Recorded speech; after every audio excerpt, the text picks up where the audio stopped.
All right.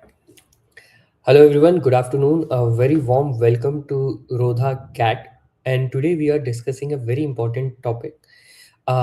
If we should be taking a drop for CLAT. Now, this is that time of the year when many of our interviews are over and we are planning or thinking of attempting the CAT exam again. But should you really be thinking about it? And if you are, what are the things that you must consider before taking a drop? This is what we are going to do discuss in this video. Now, let me give. Let me just check if I'm audible and visible properly. Yes, I can see that some of you are here. I can see Tarun is here. Thank you, Tarun, for joining in. All right, all right, dosto. So, what are we going to do today? We are going to discuss a framework that will give you your answer. Now, a lot of people come to us at Rodha for guidance on whether they should take a drop. But to answer it for anyone is injustice because, frankly, I cannot answer it for you. This is a decision you will have to take for yourself because the consequences are something that you are going to live with. And hence, we need to have a proper framework that gives different answers to different people depending on their circumstances. So, this is an input output decision framework that we are going to discuss today. There's not going to be a motivation video.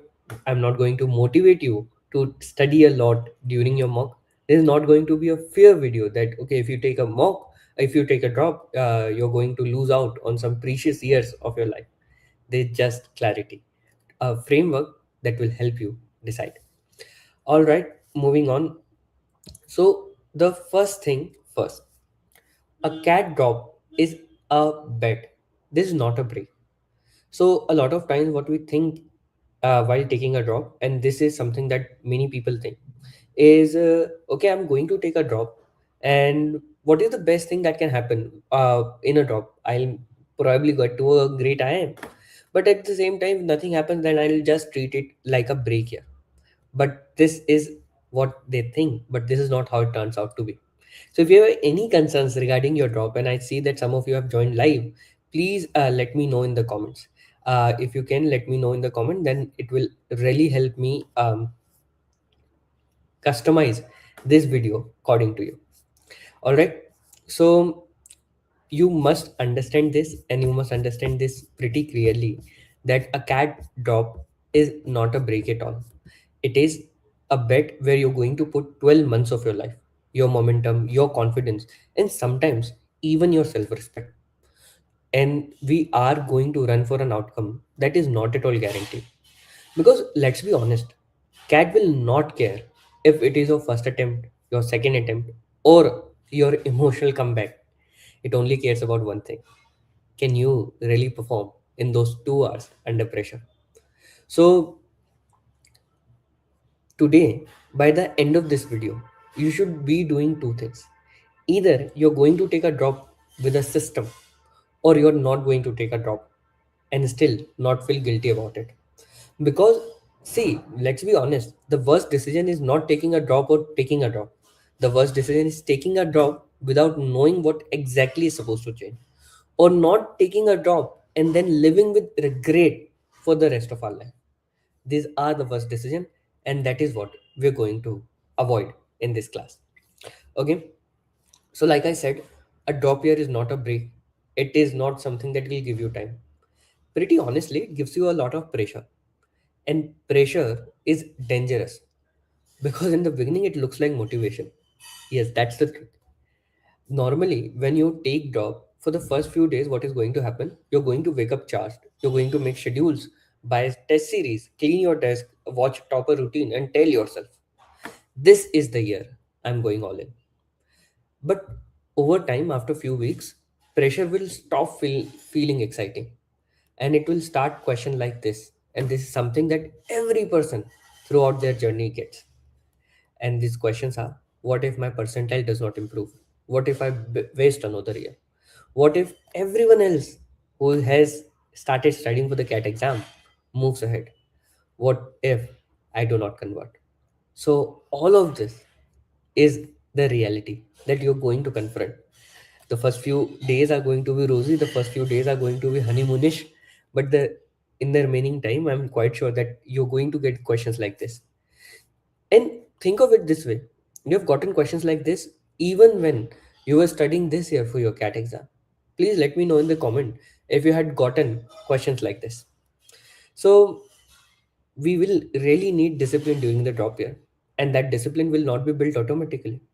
A drop year is, in fact, going to expose your mindset, your structure, your emotional stability to survive a long preparation. And hence, you will find two types of people. A type where, for some, a drop is a career defining rebuild year, and for others, it's just plainly watching a lot of YouTube videos, having a lot of mock anxiety, guilt, procrastinating a lot. All of this is reality. And hence, before you decide emotionally, you have to decide structurally. All right. Sumuk is asking me a question. 2025 pass out with a 777 profile, gave CAT 25 and now have a PPO at a big MNC from my internship. I join and take experience or take a gap and go all in for CAT 2023? What would you do in my place?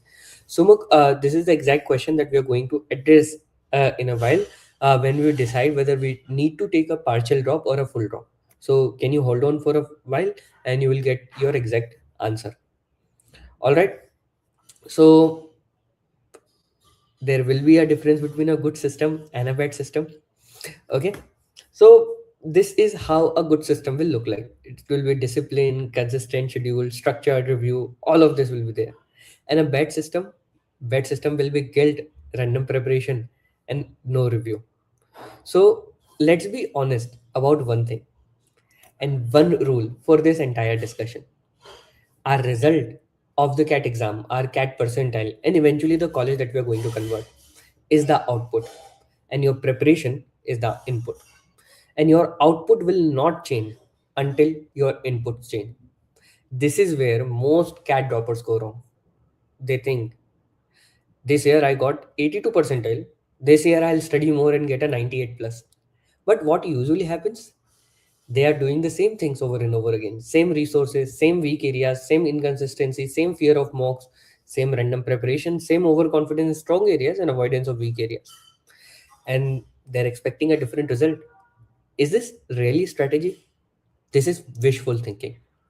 For CAT, until you change your inputs, and this is true for everything, by the way, that until you change your inputs, your outputs are not going to change. So, what are these inputs really? If we look at our inputs, these are five things, like you can see in the slides. What are these five things?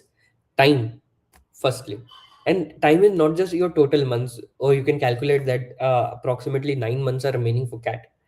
Not that you have 1 year. If you also include, let's say, the interview, the real meaning of your time is the actual daily usable hours, your consistency, and how many serious weeks you can take without breaking rhythm.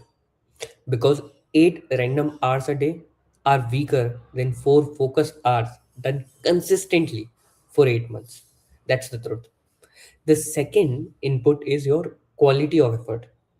A lot of aspirants, what they do is they confuse presence with preparation. I know of a lot of aspirants who keep their quant book open and they are simultaneously checking Telegram, talking in study groups, and end up solving 7 questions in 2 hours. Is that really effort? That just cosplay. We are just fooling ourselves that we are studying. In CAT, quality matters because what is it that the exam is rewarding? It is rewarding accuracy, thinking speed, and calm decision making, not the time you spend. The third block is mental resilience. Now, this is very huge. Will you be able to survive low mock scores? Will you be able to recover after a bad week? Will you study almost every day when your percentile jumps from 92 to 67 and then to 88 in 3 mocks? You need to answer these questions, and you need to answer these questions in affirmative because CAT preparation is psychologically violent if you attach your self worth to every score. Now comes the resources part. Now, many aspirants fail not because they have too little material. Now, it is almost inconceivable to find someone who does not have material because we have so much material. The problem is that we have too much. People purchase three quant courses, they follow five teachers on YouTube, they follow five PDFs, two coaching portals, a Telegram dump of 900 files, but zero clarity on what actually matters. And this is where things go wrong. So you need to improve on your resources as well while you improve on the other things. And then finally, the final part, the process. Now, this is a big one. How do you prepare? What is your mock system? Do you analyze your mistakes? How do you revise your formula? How are you training your VRC judgment? How do you decide which DILR sets to leave? And how do you track your recurring errors? Because in CAT, it is the process which turns effort into percentile. And most droppers fail for just one simple reason. They keep the same inputs and expect a new output. Now you tell me, everyone who is watching this stream, can you really change your input can you really change your output without changing inputs? We can't really do that, right? We have to keep a different set of inputs to get a different set of outputs. And this is what we are going to discuss in this video.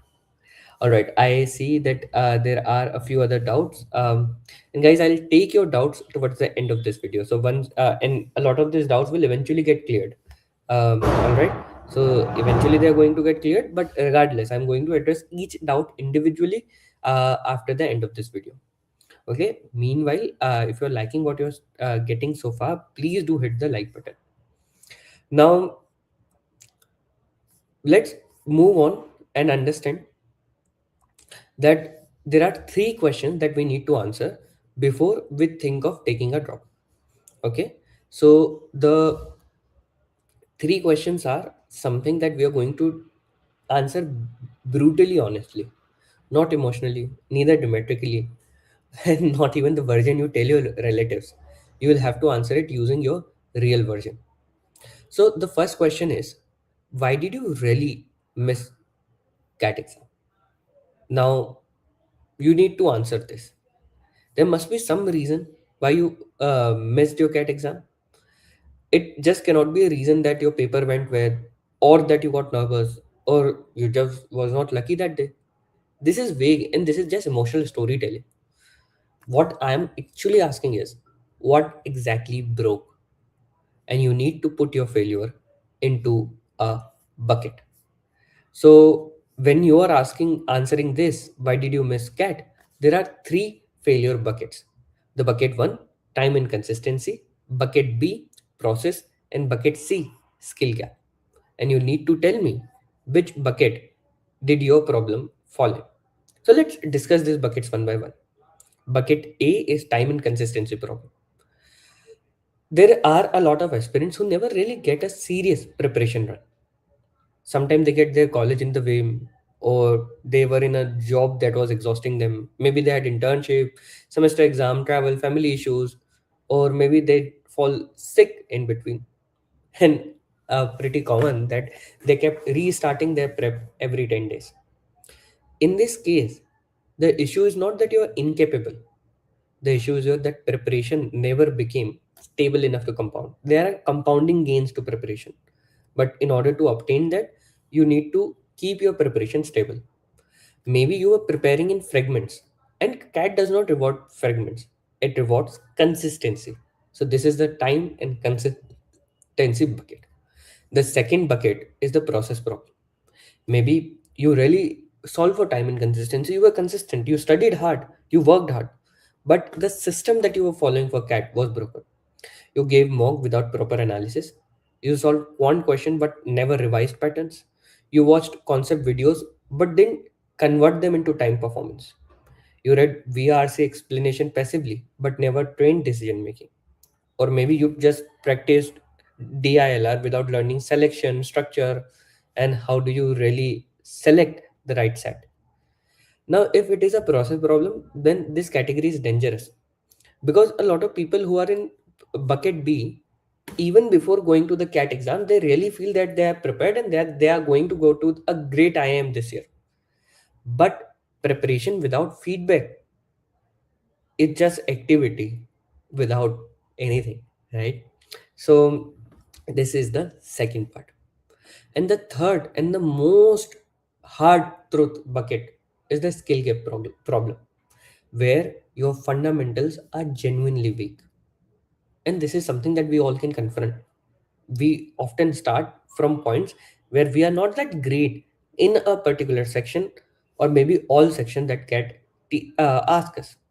Maybe our reading speed is low, maybe quant basics are not in place, or we've never had any exposure to puzzles, or maybe something as emotional as that every time someone puts us up in a pressure situation, our accuracy drops.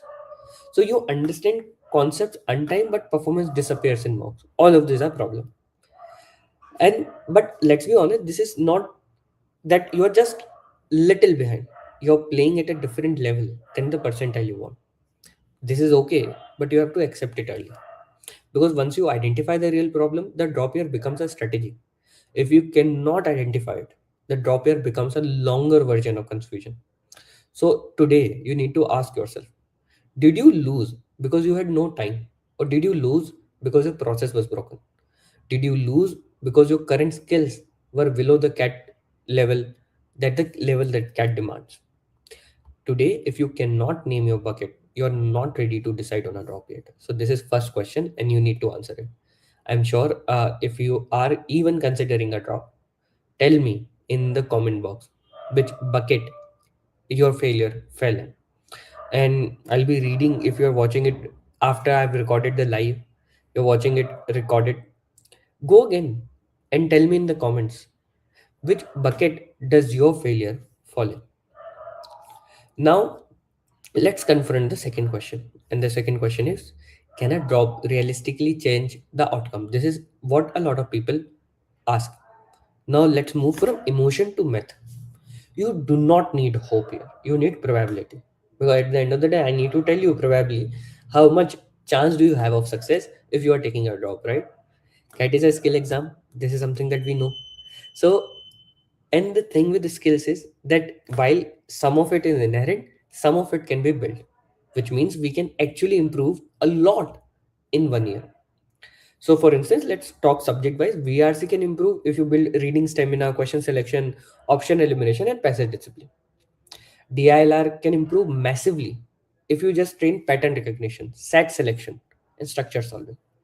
QA can improve if your basics are rebuilt. You follow all the classes, do all the questions, and revise through repetition. These are the ingredient that you need for each of these subjects. And finally, you can do mocks. It can transform your percentile, not because by taking it you will be doing something great for yourself, but if you learn how to analyze, not just how to attempt. So yes, the answer is yes, a drop can absolutely change the outcome. But there is one condition attached to it. The terms and condition do definitely apply here. And what is that? Your inputs become measurably better. This is the same thing that I'll keep on repeating throughout this video. Input should change. And input is not like I'll study more. That definitely means nothing. It means better inputs in a way that can be seen. You need to have more fixed study hours, better section tracking, more depth while you are analyzing the mocks, better revision system, better emotional recovery after failure, fewer resources but more repetition, more time practice, more deliberate error correction. Because if you cannot do this, you're not ready for the drop yet. And the same disappointment that you're going to have this year, you're going to have it next year. Talk to people who have taken a drop, and many of them regret it. And then ask them, were they doing all the things that I just mentioned? And most of the time, you'll find that they were doing none of these things. So automatically, if you're thinking a drop year may you'll get a lot of discipline, automatically it's not going to happen. It is going to amplify whatever you are already doing. So until you do conscious efforts, nothing is going to work out. If you're already capable of disciplined action, a drop can help you scale that. But if you're waiting for drop to magically make you disciplined, I'm sorry to say, but you're building on a fantasy. Now, the third question is very important, something that Sumuk asked: full drop or partial drop, right? Many of you have this question: should we take a drop completely, or should we join something? Should we start working, or do something, right? All of these are genuine questions that people have. I'll come to them, just give me a second.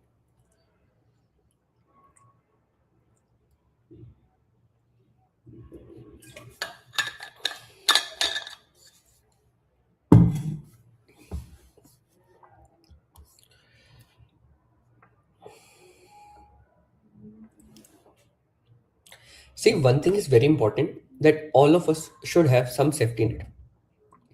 Cat, the biggest problem with cat is that it is a one attempt exam, unlike JE and NEET, where you're given multiple attempts. So one bad day can ruin your chances. Okay? And whatever you do in cat, it generally impacts your confidence, your finances, your career momentum. So when how should we really decide full drop versus partial drops question?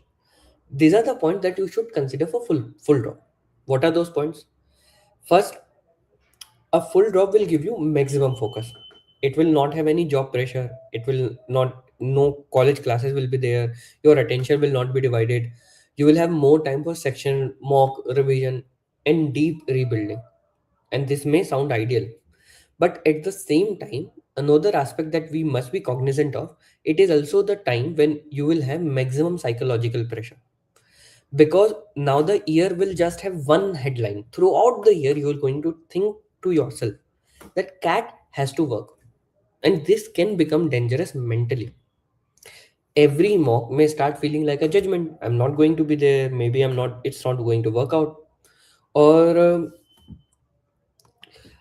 every bad week will start like the year is slipping away. Every time you will have relatives at your home, this will get annoying, and every month will start feeling expensive. So full drop will only work if you have four things. One, a structure. Second, accountability, that yes, you're going to do it. Third, emotional stability. And fourth, a real preparation system. Again, I'll repeat, you need four things in order to take a full drop: good structure, accountability, that yes, you are going to do it; emotional stability, even if the mock scores are low, we are going to show up the next day; and a real preparation system. Otherwise, a full drop is just full pressure. Now coming to the partial drop, what is it that we must be thinking of when we are taking a partial drop? It means that you are preparing alongside something else, and most of the time it is either a job or an internship, right? Or maybe an academic route. So some people start their post graduation in some other subject while they are doing the job. So this definitely lower existential pressure, because your life is still moving. You still have routine, you still have structure, you still have external accountability. But what is the trade-off? The trade-off is that now you will have double load. You will have less time, less energy, you will be more fatigued, you will have harder recovery, and there will be a greater risk of inconsistent prep. This can only work if your schedule, while it is being tight, is still realistic. So you need to decide like an adult. Figure it out. Is your environment stable? If your mental health is fragile, if your family keeps creating pressure, if your finances are tight, or if you know that your uncertainty, you will not be able to thrive in uncertainty. Uncertainty is something that destroys you. In that case, a partial drop is better. Okay? But if your current gap is big, your fundamental need a lot of work, and you genuinely create structure and accountability, that yes, you can, if even if you have nothing, you will be able to work, then a full drop will make sense. So the truth here is simple: full drop fail when there is no process, partial drop fails when there is no schedule. So ask yourself, can you be consistent? Can you be accountable? If you can be consistent and accountable, then go for a full drop. If you cannot be, then go for a partial drop, and do not invite unnecessary pressure. All right. Now you remember, regardless of whether you take a full drop or a partial drop, we talked about input, right? That there are different types of input: time, effort, mindset, resource, process. All of these are input, right? So let's talk about this input one by one and understand that how do we really what are this uh, what are the issues with these inputs, and how do we really go about fixing them? See, with respect to the first input, which is the time pain point, there are certain things that you may be doing. You are studying in worst, जैसे sometimes you study for 8 hours, then for one day, and then you study nothing for 3 days. You keep restarting prep, a new schedule, 30 days to CAT preparation, 60 days to CAT preparation, and you create a new schedule. Or you mistake long sessions that go on for 4 hours, 5 hours for sustainable preparation. If you are doing that, then maybe you have time problem. So in order to improve that, what you need to have, you need to fix your daily slots, that hey, these are the number of hours that I'm going to study, and this is the time in which I'm going to study. Have a clear plan and follow it. See, we are all good at making timetables, but we are never good at executing them. So yes, fix daily slots. Second, minimum non-negotiable study hour. This is how much I'll going to study. Then you do a weekly planning again and again. See, planning is not problematic. Changing the plan is problematic. So do an audit every Sunday, that here is what worked out, what didn't work out, all of these things.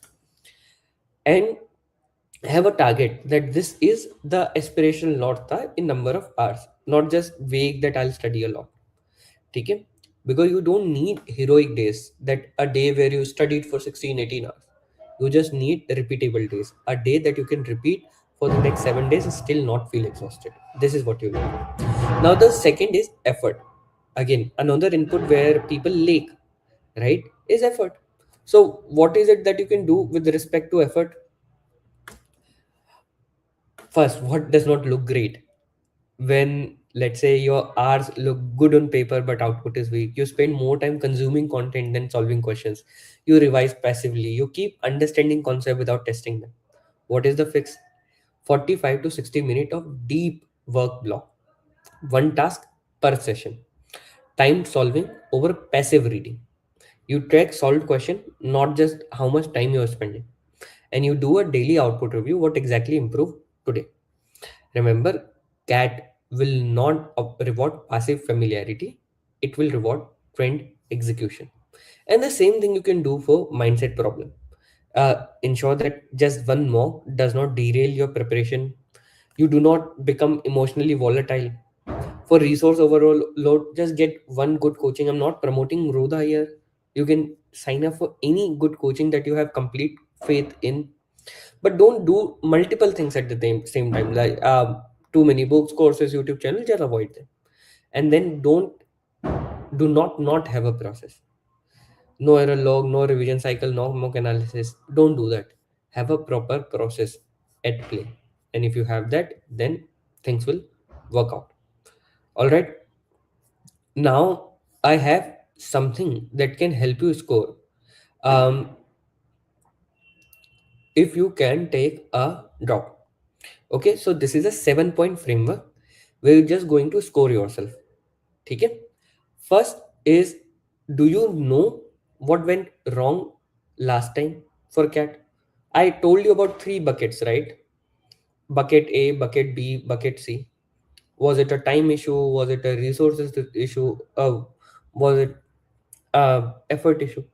So clearly identify which bucket you fell in. So firstly, if you have to take a drop, you need to score at least 5 in this, or at least 4 in this framework.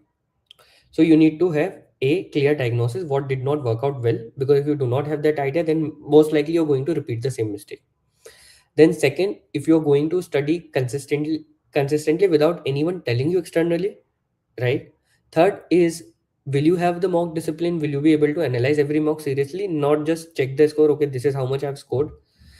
Do you have a supportive environment? Because see, this seems counterintuitive, but let's say people at your home do not want you to take a drop, then even if you end up taking a drop, people will keep on forcing you, and people will keep on saying random things to you, which is going to not bode well for you. So check if you have supportive environment, check if you have a backup plan, right? So let's say if cat does not go well, will you have a backup plan? Do you have a genuine intent that you want to study management and follow a management career seriously, not just, you're not just working for an IIM brand? You must have that. And then pressure tolerance.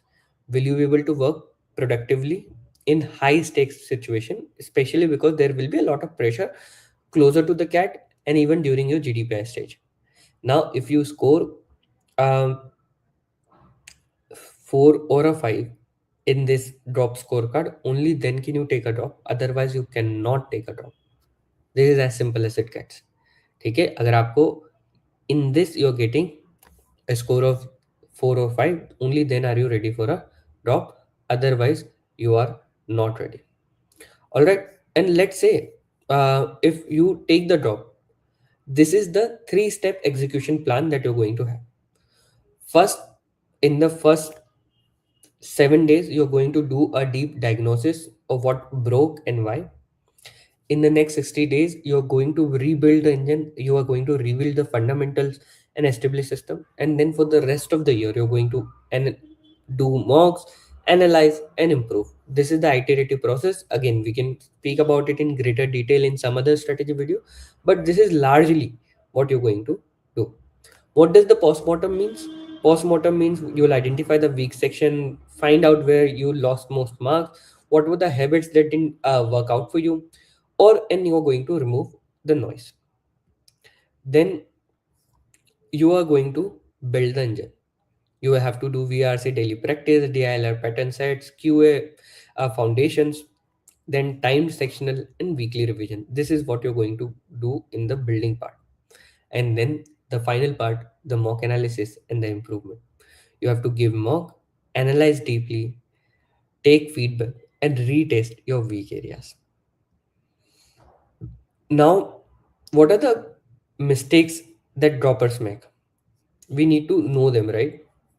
So, see that there are a lot of mistakes that droppers make. Okay, first, they end up romanticizing the drop year. They think, I'll get serious this year. This year is going to be different. I just need one clean run. But seriousness is not a feeling, it is a system.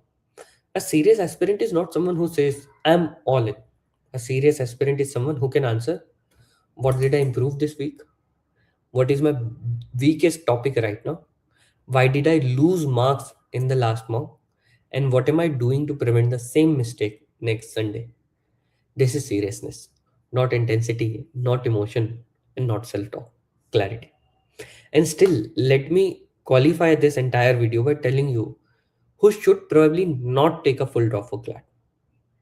Someone who should not be thinking about taking a drop. You should not take a drop if you still do not know why your previous attempt failed. You get motivated in waves but cannot sustain your routine. You hate analysis and only enjoy studying. Your family environment is too unstable. Your mental health is already fragile and uncertainty worsens it. You're taking a drop only because others are. You're more attached to the I am dream image than the actual preparation discipline required. And you have no wake up. And that makes you desperate, not focused. So, if all of these are true or some of these are true, then it will produce a lot of panic and you must not take a drop. But who can take a drop? Only if your previous attempt was limited by some factor that you have identified, either by time or by structure, and you have clear self awareness of yourself. You're willing to rebuild the fundamentals. You can tolerate delayed gratification, because it's not like that you'll work hard today and you'll get instant boost your mock score. That is not going to happen.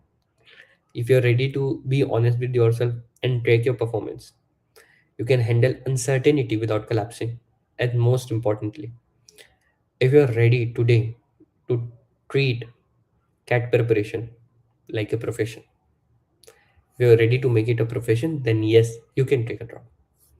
So, finally, I'll say this: a drop year is not just one more chance, it's not a wish, it's a contract. A contract you sign with yourself that says, I'll not waste this year hoping. I'll use this year changing my inputs so deeply that my output has no choice but to respond. So the contract is to change our inputs. That is something that we need to do. Change our inputs. So we change our outputs. So if you're taking the drop, take it with structure strong enough to protect you on bad days. If you're taking a drop, do not carry the guilt. A smart non-drop is better than a confused drop. A drop, if you're taking a drop, you need to have structure. If you're not taking a drop, don't have a guilt. Because anyway, it was not going to work out if you're following this framework.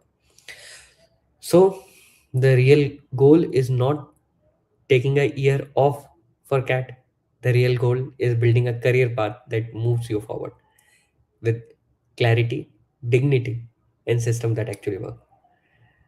And lastly, remember this: percentile can only improve when inputs improve, not when pressures increase. All right, so this was all I had to tell you. This drop here will not owe you anything. You owed a plan, right? So if you have any doubts, any questions, I'm happy to take all of this and answer any doubt that you may have, whether personalized or not. So I hope, Sumuk, your doubt was answered. If not, I can again discuss it. Meet has another doubt. He's asking, I was working for a small firm for 2 years, wherein they have not provided me with salary slip, PF deduction, and all. They just provided me a salary which was directly credited into my bank account. Does this work experience count? Meet, if they are willing to give you a letter on their letterhead confirming that you were employed, this may work out. You may have to request them to make salary slips for you, which they will be able to provide. Myself, Sanskari, sir, I have a doubt. My graduation will be completed in June 2026, and I'm planning to give the CAT exam in November 2026. Will this be considered a gap year? See, myself, Sanskari, there is no standard definition of a gap year, and generally, a gap with less than 1 year is never even questioned during an interview. So, it's quite common for people who have just finished their graduation to appear for CAT the next year. So, it will not be problematic. Hello, sir. My CGPA are 6.1, 6.5, 8.1, 7.9, and I have drop year of 2 years. What are my chances for IIM selection? Sumit, IIMs have very strict criteria. So but in none of those strict criteria is your profile a disqualification. You may need higher percentile than with someone who has more CGPA than you. So you should aim for a higher percentile, but you can definitely get selected. All right. Sir my profile 777 2 year gap 2026 gap लिया है क्या मुझे कोई I am मिल सकता है अगर मैं yes you Sudeep yes you can get an I M there are a lot of people like you have gotten IIMs. All right. So, guys, at the same time, please do join the Telegram channel. The link of the Telegram channel will be in the first pinned comment, and we will also give it to you in the description so that you can eventually get the PDF of this lecture. If you have any more doubts, please let me know in the comments. And at the same time, dosto, if you like what I suggested today, do hit the like button on this video so that the video can reach out to multiple other people.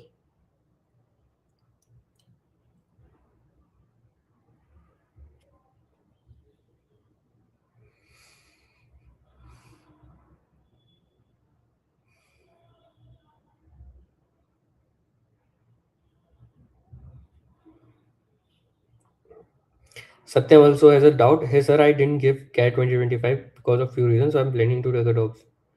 Uh, all right, Satyam. I hope again this was also cleared.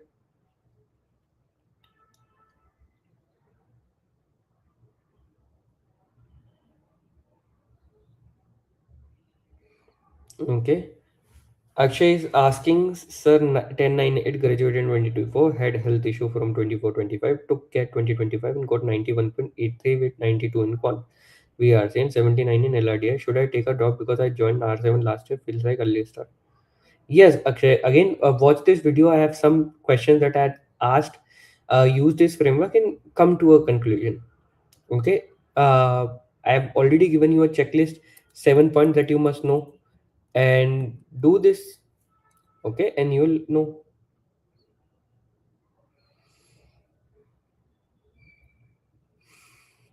Yes, Kushagra, you can give cat and you can get into this Mumbai. Ishan, it really varies from people to people. right? Some people are able to do it in with just 2 hours of preparation every day. Some do not even require preparation.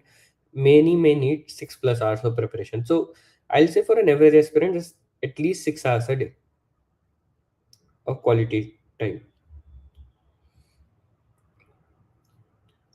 Okay, guys, I would really be grateful if you can hit the like button on this video.